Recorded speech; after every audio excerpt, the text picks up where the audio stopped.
let's start off with a right angled triangle.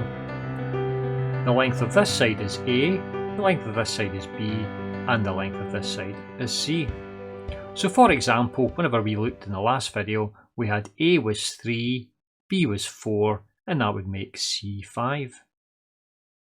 Now in the last video, we took this length C and we squared it, and we made up a large square which was 5 by 5. Now we can generate that large square again by using 4 of these triangles. So what we've done here is we've taken this triangle here and we've turned it round on its side and placed it here, turned it again for here, and turned it again to here. So this has generated a square inside this large square. So this square here is going to be length C by C. So for example, if we had a 3 by 4 by 5 triangle, then this square here would be 5 by 5 by 5 by 5. And the large square here would be a length of 4, and this length here would be 3. So this would be a length 7, and this length here would be 4, and this would be 3. So this length would be 7, and again this would be 4 and 3, which would give us 7, and 4 and 3, which would give us 7. So the large square would be 7 by 7, and the small square would be 5 by 5. But as we said in the previous video, we're trying to get away from actual numbers. We want to replace them by variables. So this length here we'll call A, and this length we'll call B. So this length here then must be A, and this length here must be B. And again through the rest of the other triangles.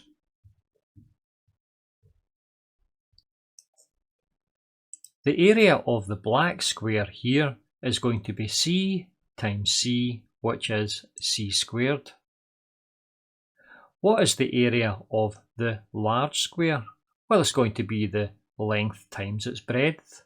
The length we can say is A plus B, and we could say the breadth is A plus B.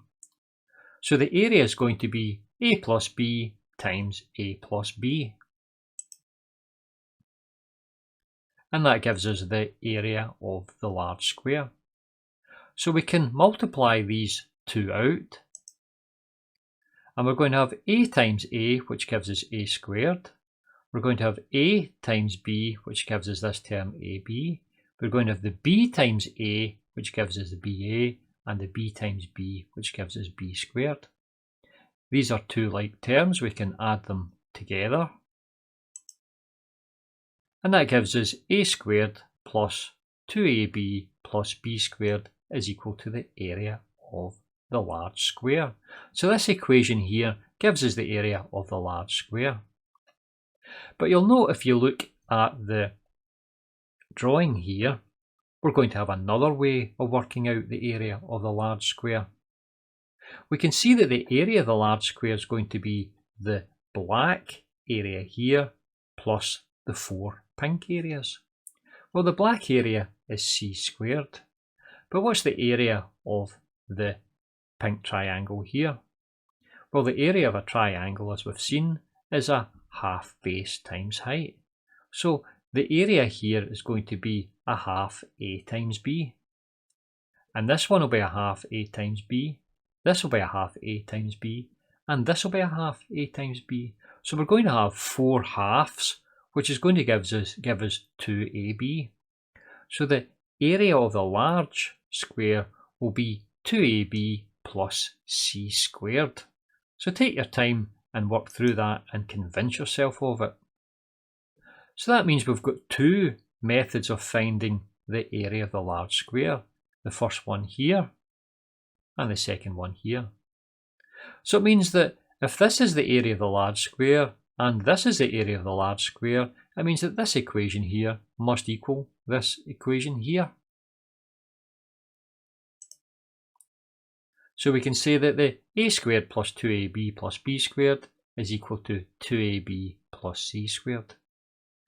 Now, if we subtract off the 2AB from this side here, we must subtract off the 2AB from this side. So that is, we can cancel these two terms. When we cancel the two terms, what are we left with? A squared plus b squared is equal to c squared. So this constitutes a proof of Pythagoras' theorem.